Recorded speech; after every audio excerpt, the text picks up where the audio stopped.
What's up, everyone? It's Jasmine. If you have never been in my channel before, I cover cases on missing and murdered Indigenous people.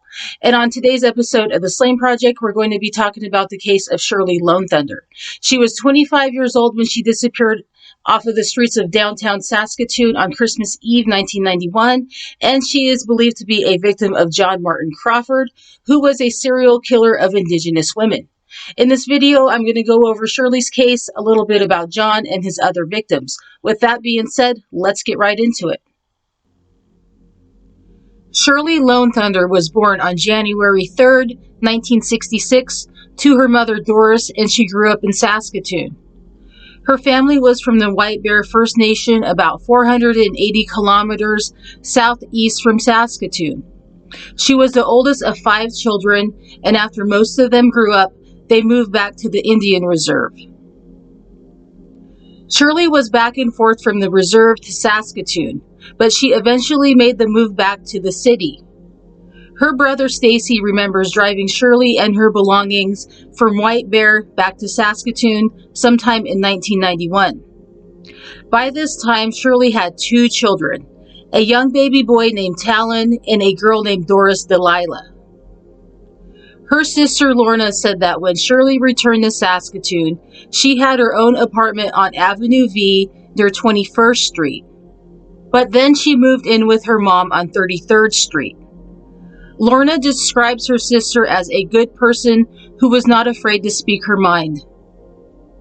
Shirley's family said that she struggled with substance abuse, and they knew that she sometimes resorted to sex work as a means of survival. They described her as a partygoer who hung around the Albany Hotel, which was a popular hangout in downtown Saskatoon. Her sister said that Shirley did not drink much, but she liked her drugs. She also said that Shirley wanted to go to treatment and straighten out her life. On Tuesday, December 24th, 1991, Shirley's brother Stacy said that she went out to buy gifts and never came back. Christmas is an important day for anyone with kids, but this day was extra special. Her young son Talon was turning 1 on Christmas Day in 1991. When she did not return, her family soon reported her as missing. She was 25 years old at the time she disappeared. She was last seen in the downtown area of Saskatoon.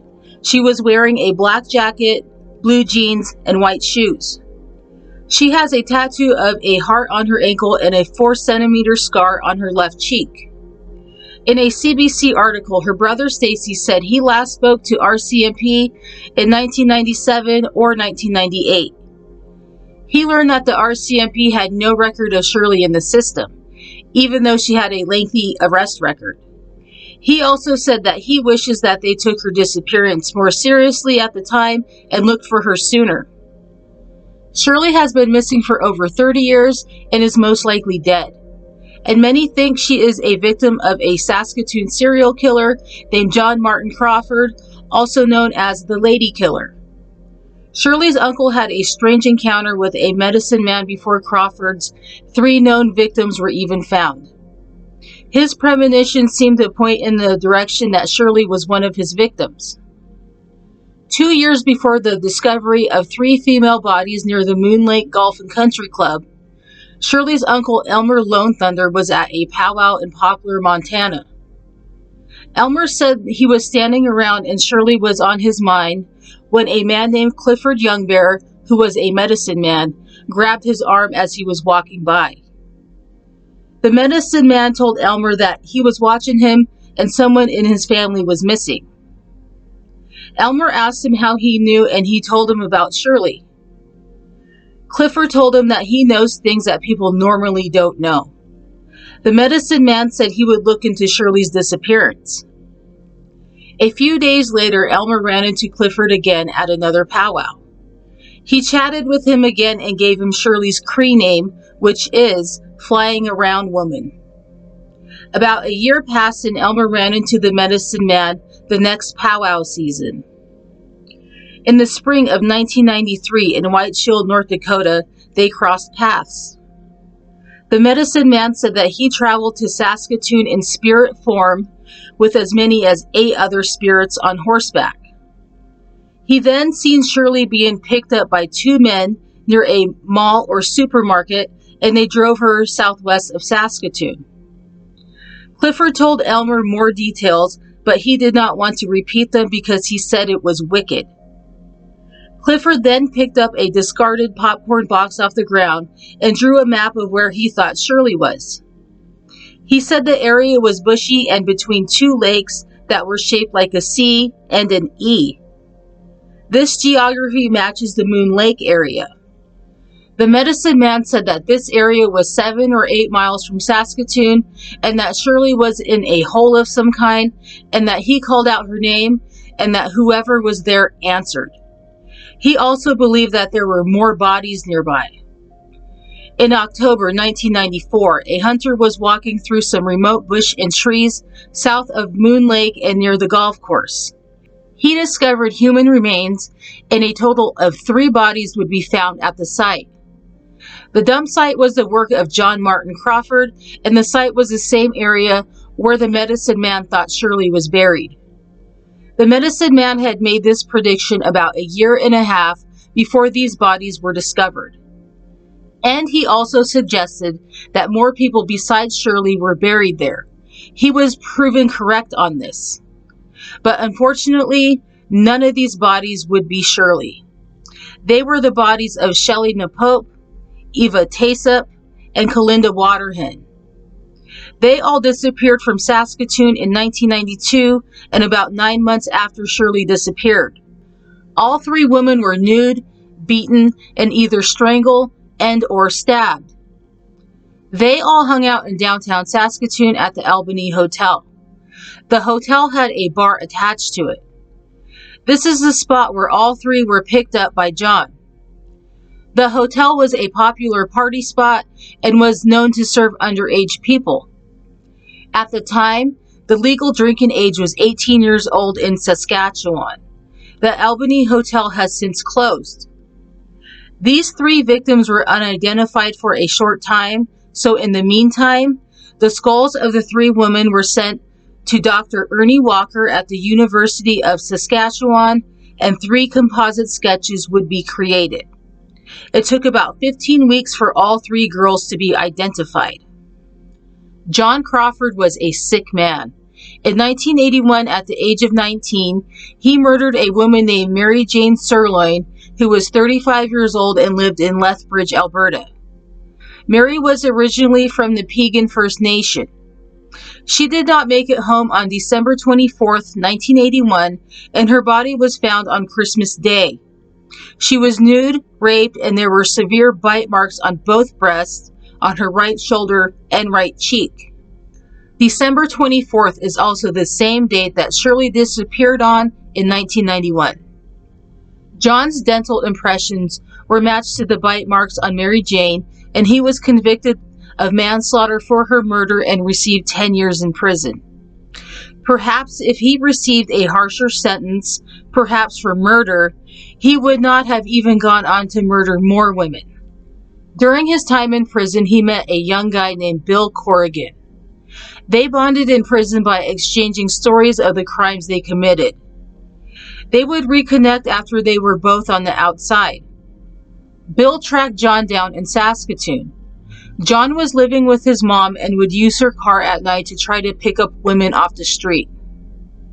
Bill would eventually phone in a tip about a body being discarded near Moon Lake. A search was done and nothing was found at the time. A short time later, the 3 bodies would be discovered, and Bill would eventually become an informant for police and wear a wire to record John talking about the murders. John was put under surveillance by police. During this time, he picked up a woman by the name of Teresa Keymatch. He beat and raped her, then left her on the street. Police were near his car when this happened, and they did nothing to stop the attack. They did not want John to know he was being watched.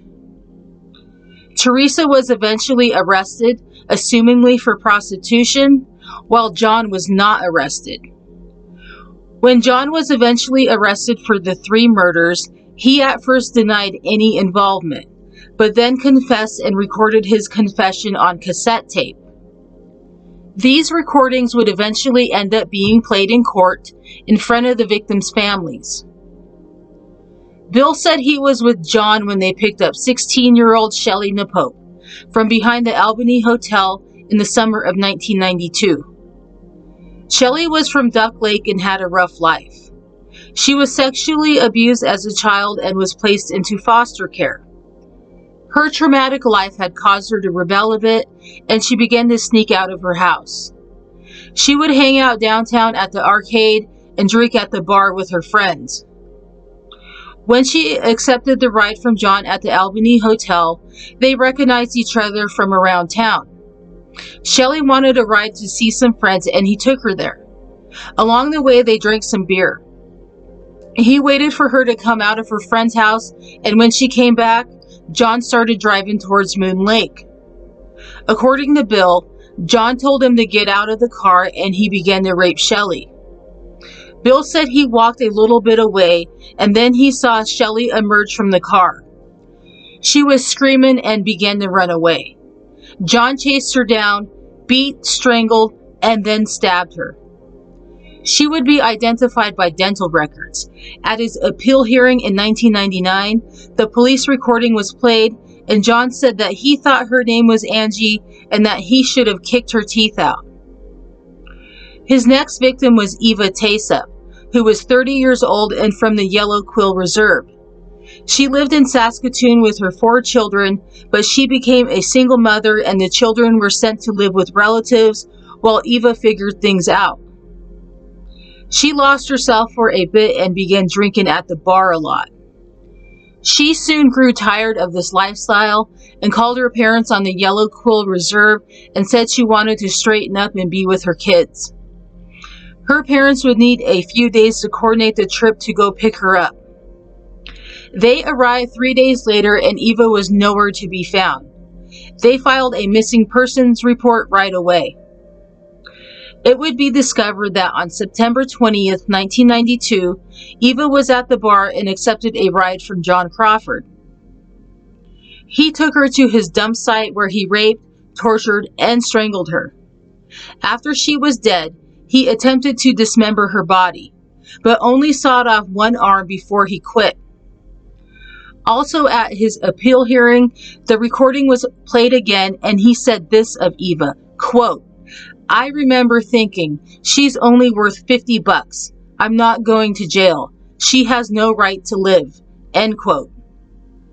The third victim was 22-year-old Kalinda Waterhen. Kalinda was close to her dad Steve and would often write him letters and send cards on special occasions. Steve lived back home on his reserve and did not see Kalinda as often as he would like. In the spring of 1993, he became extremely worried because he had not heard from Kalinda for about 6 months. What really set off the alarm was that she missed 2 funerals of close family members. I have seen this often in other cases of missing Indigenous people. They will miss an important event like a funeral or wedding and be reported missing because it is totally out of character for them to miss such events. Steve reported Kalinda missing and the RCMP would report back to him in a few days. They said that her health card was being actively used. The RCMP seemed to suggest that she was okay, but her dad knew better. It would be revealed that John had picked up Kalinda on September 21st, the very next day after he killed Eva Taysep. She was waiting outside of the bar for her friends when John pulled up. He would take her to his dump site where she met a similar fate as the first 2 victims. A recording of what he said about Kalinda was also played at the appeal hearing. He said, quote, "Fuck, here goes another one," end quote. There was also another person he was suspected of killing, 37-year-old Janet Sylvester. Her body was found on October 14th, 1994, in some bushes about 15 kilometers west of Saskatoon. She was nude and beaten with a bag over her head. There was no mention of rape, but it is likely. She was seen the night before and was a regular of the downtown party scene. The last night she was seen alive, She was possibly seen leaving either the Albany Hotel or a neighboring place called the Berry Hotel with 2 men. A vehicle was seen in the area her body was dumped before she was found. She was placed about 80 meters away from where the car was spotted. John Crawford is also thought to be responsible for the disappearance of Cynthia Baldhead in late 1991 or early 1992. I could not find any information on her other than one-line sentences saying she is missing. So if you take the 3 Moon Lake victims, Mary Jane Sirloin, Janet Sylvester, Shirley Lonethunder, and Cynthia, that makes 4 confirmed victims and 3 possible victims. And if you take the medicine man's premonitions into account, he said there were up to 8 spirits in his vision. Does Crawford have another unknown victim out there? Anything is possible. Perhaps this person was not reported missing, or their information was never entered or was deleted. John Martin Crawford was found guilty of murdering Shelley Napope, Eva Taysup, and Kalinda Waterhen in June 1996. The jury only deliberated for a few hours before they came back with the verdict. He was found guilty of first-degree murder and 2 counts of second-degree murder. He was sentenced to 3 concurrent life sentences with no chance of parole for 25 years. He would die at the Regional Psychiatric Center in Saskatoon on December 16, 2020. His cause of death was not revealed to the public. John Martin Crawford targeted Indigenous women because he knew no one outside of their circle of family and friends would care. They are all loved and missed very much by their families, and John took them away. Local law enforcement also did not seem to take these disappearances seriously. In my research, I never did come across a media release in the newspaper alerting the public that these girls were missing. Perhaps if they did, they could have pieced together the John Crawford link sooner than they did. And why did they not notice that all 3 were last seen at the Albany Hotel? John went on after these killings to rape and murder again. If it were not for Bill Corrigan, authorities may have never even caught him. Shirley Lonethunder is still missing, possibly a victim of John Martin Crawford. Could she still be at the Moon Lake dump site waiting to be found? Are there more victims of his also waiting to be found at the dump site? Would it be possible to get the local law enforcement to go to the site with cadaver dogs? And that's it for today's video. Don't forget to like and subscribe. And if you knew any of these victims, please share any memories of them down below. And I hope to see you in the next video.